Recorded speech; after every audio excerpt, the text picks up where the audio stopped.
you're going to be healing the entire time you're here.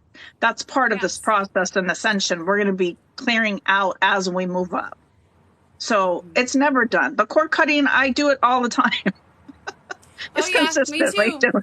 All day long. And that's while we're sort of talking about cord cutting, I think that as you were saying, it really is important for people to know that if you are still in contact with someone, say you're in close quarters, they live in your house, they live close by, this person calls you, texts you, uh, gets in contact with you, you think of them, they think of you, that sends an energetic cord right back.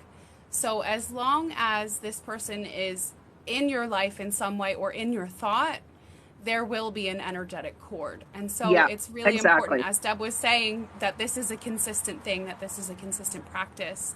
And to I be always aware of. recommend, yeah, I always recommend at least 3 times a day. I say a general rule of thumb is when you wake up, halfway through the day, before you go to bed, and in between, if you go to the grocery store, if you go to work, you have a rough day at work, if you go to a crowded place, you want to be taking a moment to cleanse your energy, cut cords, call your energy back to you, and just sort of sit in your own energy for a moment.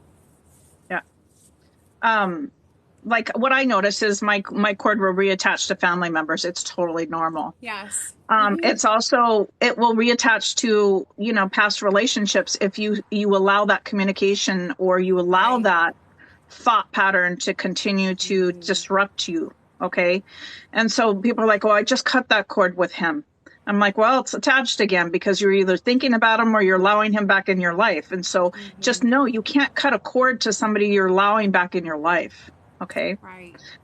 But you can set an intention that you're allowing it not to affect you. Okay. You're allowing their shit show not to affect you. Right. Okay.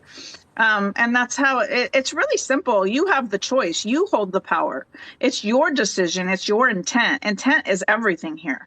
We're creators. That's the that's the magical thing about our race, or our existence here as a human, is that we create what we speak and with our intentions and our thought patterns and what our belief system is.